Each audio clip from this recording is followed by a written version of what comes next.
Hello everyone, my name is Shipra and today we are starting chapter 3 of mathematics of class 10th, that is pair of linear equations in two variables।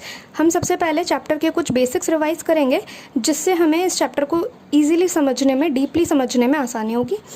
जैसा कि chapter का नाम है pair of linear equations, first of all हमें ये पता होना चाहिए कि लीनियर इक्वेशंस क्या होती हैं।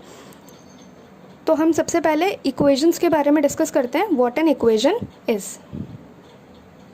Let us see what is an equation. An equation is an expression that compares two quantities and have an equal to sign. जैसा कि इक्वेशन का नाम ही बताता है, जो इक्वेट करता है, तो ऐसा एक एक्सप्रेशन जो दो क्वांटिटीज़ को कंपेयर करे, जिसके बीच में जिस एक्सप्रेशन में इक्वल टू साइन का इन्वॉल्वमेंट हो, उसे हम बोलते हैं इक्वेशन। हम हमारी डेली लाइफ में कई तरह की इक्वेशन यूज़ करते हैं, कई तरह के स्टेटमेंट हम बोलते हैं जिन्हें अगर हम मैथमेटिकल फॉर्म में कन्वर्ट कर दें तो हम उन्हें मैथमेटिकल इक्वेशंस कहेंगे। हम कुछ एग्जाम्पल्स के थ्रू इसको समझने की कोशिश करते हैं। Let us see some of the examples. Let us see, we have taken 3 examples. हम एक एक करके इनको समझेंगे और देखेंगे कि हम इन्हें एक्सप्रेशन में कैसे कन्वर्ट कर सकते हैं। फर्स्ट देखते हैं, Aisha's age is twice to that of Zahira's age. How we can write this? Aisha age is twice to that of Zahira age. ये एक्सप्रेशन बन जाएगा हमारे फर्स्ट वाले एग्जाम्पल का। सिमिलरली सेकेंड वन देखते हैं, Chhavi is as tall as Divya. That means Chhavi is as tall as Divya means दोनों की जो हाइट है वो सेम है। That means Chhavi is equals to Divya, right. Third one, here Aisha has thrice the money Fiza has. That means Aisha has thrice means 3 times the money Fiza has. We can write this like this. Okay. Now we have learned कि equation क्या होती हैं, किस तरीके से हम उनको expression के फॉर्म में रिप्रेजेंट कर सकते हैं। हम बहुत ही बेसिक लेवल से स्टार्ट कर रहे हैं चैप्टर को। यहाँ से हमें समझ में आया कि इक्वेशंस क्या होती हैं। Two variables, pair of linear equations in two variables. हम इस चैप्टर में इस तरह की स्पेसिफिक टू वेरिएबल्स वाली इक्वेशंस को डिस्कस करेंगे। टू वेरिएबल्स मीन्स, वेरिएबल्स क्या होते हैं, कोई भी वो अल्फ़ाबेट्स जिनको हम क्या करते हैं, किसी भी चीज़ को, जो चीज़ हमें अननोन है, जो भी क्वांटिटी हमें अननोन है, उसे रिप्रेजेंट करने के लिए जब हम किसी भी अल्फ़ाबेट्स का यूज़ करते हैं तो हम उन्हें क्या बोलते हैं, वेरिएबल्स बोलते हैं। उन्हें डिस्कस करते हैं थोड़ा सा। ओके, तो हम पहले देखते हैं इक्वेशन इन वन वेरिएबल क्या होती थी। पहले हम रिवाइज कर लेते हैं। हमने पढ़ा हुआ है equation in one variable. One variable वाली इक्वेशंस क्या होती हैं? Equation that comprise of only one unknown variable. जब हमें कोई एक ही वेरिएबल पता नहीं होता मैथ्स में तो हम उसे बोलते हैं इक्वेशन इन वन वेरिएबल। कुछ एग्जाम्पल कंसिडर करते हैं जिनसे हमें ये चीज़ एक बार रिवाइज हो जाएगी अच्छे से। Look here, we have considered 3 examples. Let us discuss them one by one. First example, if David score 1 more mark then he would have got full marks out of 10. That means कि David का जो भी score है उसमें मैं अगर एक और ऐड कर दूं तो उसके फुल मार्क्स आ जाते। कितने में से? टोटल था 10। दैट मीन्स हम क्या करते हैं, डेविड के स्कोर को हम मान लेते हैं x। Let David's score be x। ठीक है, हमें पता नहीं है इसलिए हमने वेरिएबल को लेट कर लिया। इसी तरह से हम सॉल्व करते हैं। आगे क्या बन जाएगा हमारा, इक्वेशन हम फॉर्म करते हैं। इफ़ डेविड हैव स्कोर 1, तो अभी हमने माना है डेविड का स्कोर है x। अगर ये एक और स्कोर करता तो उसमें +1 हो जाता। डेविड ने अगर एक और मार्क स्कोर किया होता तो उसके फुल मार्क्स आ जाते। दैट मीन्स 10 मार्क्स आ जाते। तो हमारी इक्वेशन क्या बन गई, x + 1 = 10। सॉल्व करके देखते हैं, इसे सॉल्व कर सकते हैं। इसे हम यहाँ से 1 हम जब ट्रांसपोज करेंगे राइट हैंड साइड तो क्या हो जाएगा, x = 10 - 1, यहाँ प्लस है, राइट हैंड साइड जाकर माइनस हो जाएगा। x = 9। Okay, Now let us see second one. If I gave you 5 marbles, the total marbles that you have in total will be 50. अगर मैं आपको 5 marbles दे दूँ तो तुम्हारे पास जो marbles हैं वो total कितने हो जाएंगे? 15 हो जाएंगे. तो let us suppose कि तुम्हारे पास पहले जो marbles हैं वो कितने हैं? हमने मान लिया उसे y है. ठीक है, marbles that you are having is y. Okay. If I give you 5 more, y plus 5, अगर मैं 5 और दे दूँ तो total कितने हो जाएंगे? 15. This will be the equation for the second example. Let us solve this. Y is equals to, this 5 will be transposed to the right hand side. 15 minus 5, that will be 10. Okay. Now the third one, 4 times my sister's age is 40. That means if I let my sister's age to be z, we can take any of the alphabets as variable. Okay. I have supposed my sister's age be z. Then 4 times means 4 multiplied by z is equal to 40. 4 times my sister age will be 40. We can rewrite this as 4z is equal to 40, क्योंकि multiplication के sign को हम simply क्या करते हैं, हटा देते हैं जब हम एल्जेब्रिकली कोई इक्वेशन को लिखते हैं. ओके, इसे सॉल्व करते हैं. z इज इक्वल टू 40, यहाँ मल्टीप्लाई में है, इधर आकर के डिवाइड हो जाएगा. 4 10s are 40. That means z की वैल्यू हमारी कितनी आ जाएगी? 10. Okay, we have solved all the 3 equations. अच्छा, अब हम इन्हें क्या हम इन्हें नंबर लाइन पे रिप्रेजेंट कर सकते हैं क्या? ओके, 1 वेरिएबल का इक्वेशन है, इसे हम नंबर लाइन पे रिप्रेजेंट कर सकते हैं क्या? Let us see. Okay, so here we have draw a number line. How can we represent as x is equals to 9? So we are talking here about the scores. हम यहाँ score की बात कर रहे हैं, हम यहाँ मार्क्स की बात कर रहे हैं, और नेगेटिव मार्किंग की कहीं बात नहीं है. तो नेगेटिव स्कोर होना तो पॉसिबिलिटी नहीं है, नेगेटिव स्कोर नहीं हो सकता अगर नेगेटिव मार्किंग नहीं है किसी क्वेश्चन में. That means we will plot all our marks to the right hand side only of the number line, towards the right hand side of the 0. Okay, तो देखते हैं x इज इक्वल्स टू 9 कहाँ plot करेंगे हम? Somewhere here, यहाँ होगा x is equals to 9. y is equals to 10 कहाँ plot करेंगे? Here y is equals to 10 and z is equals to 10 will also be here. So हमने देखा कि जो 1 वेरिएबल की इक्वेशन होती है उन्हें हम इजीली हमारी नंबर लाइन पे कैसे प्लॉट कर सकते हैं, और कैसे हमने उन इक्वेशंस को बनाया था और सॉल्व किया था. एक छोटा सा हमने रीकैप लिया है. आई होप कि समझ में आया होगा सभी को. Now let us move on to linear equation and 2 variable. यही हमारा चैप्टर है. लीनियर इक्वेशन एंड 2 वेरिएबल क्या होती है? Equation that comprise of 2 unknown variable, जिनके अंदर 2 अननोन वेरिएबल का इन्वॉल्वमेंट होता है, जहां हमें 2 चीज़ें पता नहीं होती, जहां हमें 2 वेरिएबल्स को लेट करना होता है, वो होती है हमारी equation and 2 variable. Let us see some of the examples. Okay, now consider 2 of the examples. We have taken first one. The sum of the marks of David and Eon is 150. Let us suppose David marks be x and Eon marks be y. How can we represent the given statement?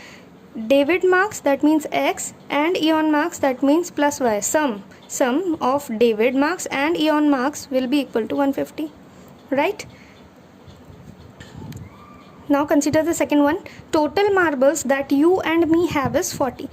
Let us suppose you have Z marble and I have W marbles. Okay, then the sum of marbles we have is 40. That means Z plus W will be 40, right? Now here we can easily see that 2 variables are there in the given equation. It is still an equation because it is having an equal to sign.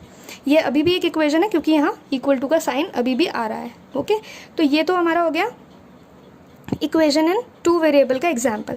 अब हम इन्हें solve कैसे करेंगे? अभी हमने just थोड़ी देर पहले देखा था कि हमने लीनियर इक्वेशन 1 वेरिएबल कैसे सॉल्व किया था, राइट हैंड साइड ट्रांसपोज करके.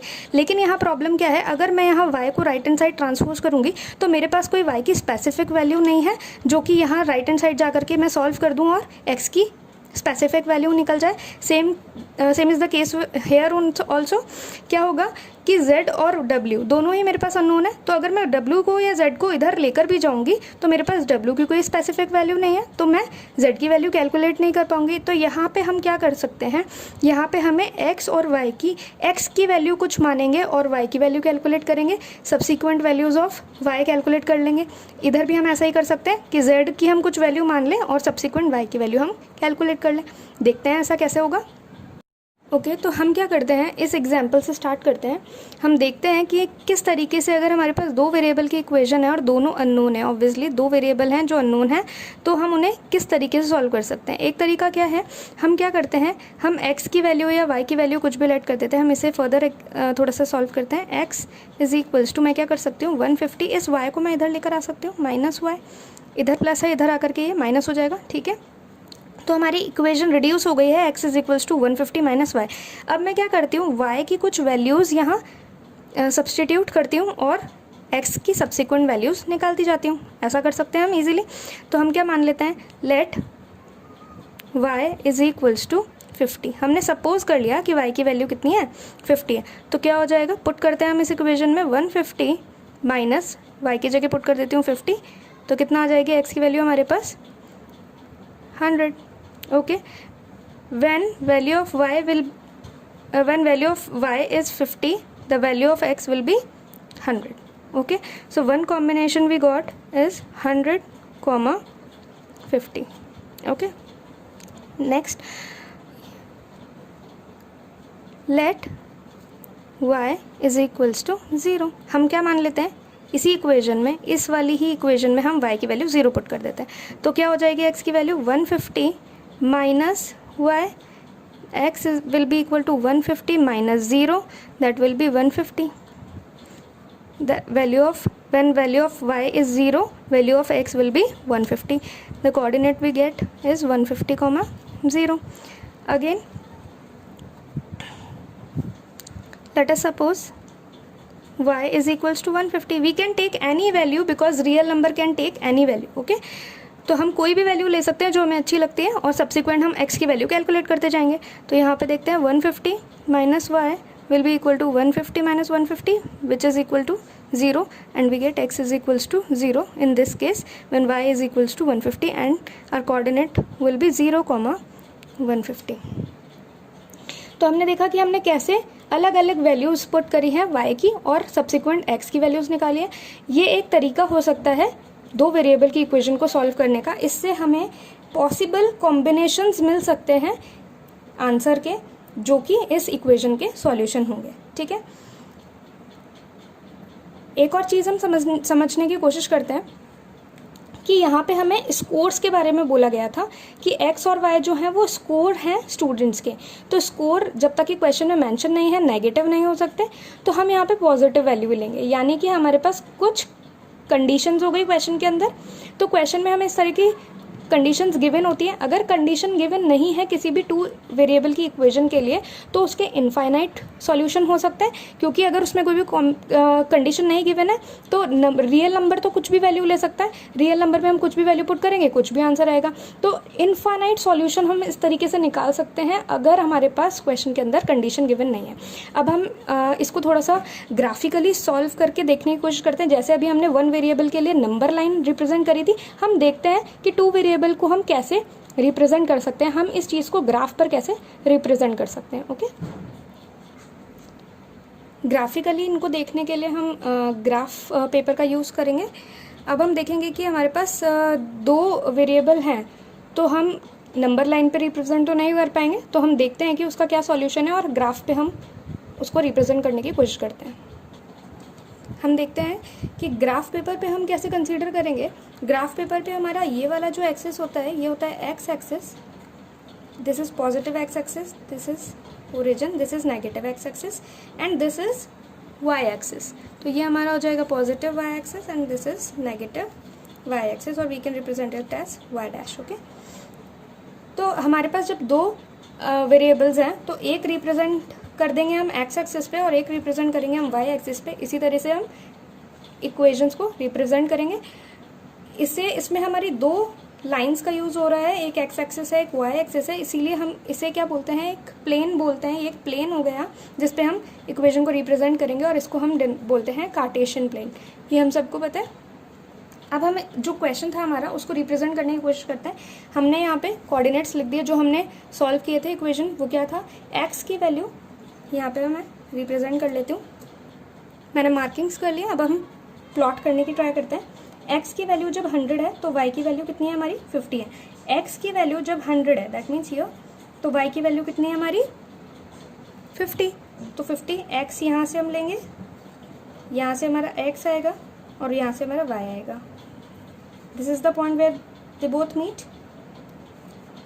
This is called 100, 50. Okay.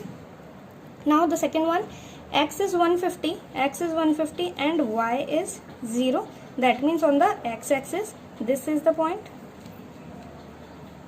How we represent this? 150, 0. Because x is 150. We always denote x first and then y coordinates. अब हम ये वाला देखते हैं, x is equals to 0 and y is equals to 150. x की value 0 and y की value 150. Point lie here.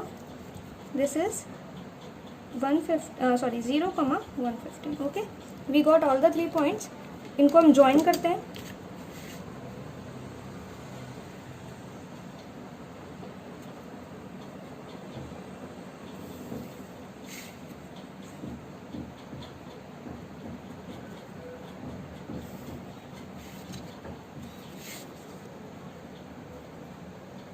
This is the line we get after joining all the 3 points. This is the line of the equation x plus y equals to 150. ये equation हमें इस line पे लिखनी होती है क्योंकि ये इस लाइन की इक्वेशन है और इस लाइन पे जितने भी पॉइंट्स लाई करेंगे वो सारे पॉइंट्स इस लाइन के सॉल्यूशन होंगे। मतलब कि हम x और y, सपोज हम यहाँ पे कोई भी एक पॉइंट ले लेते हैं, दिस इज 80,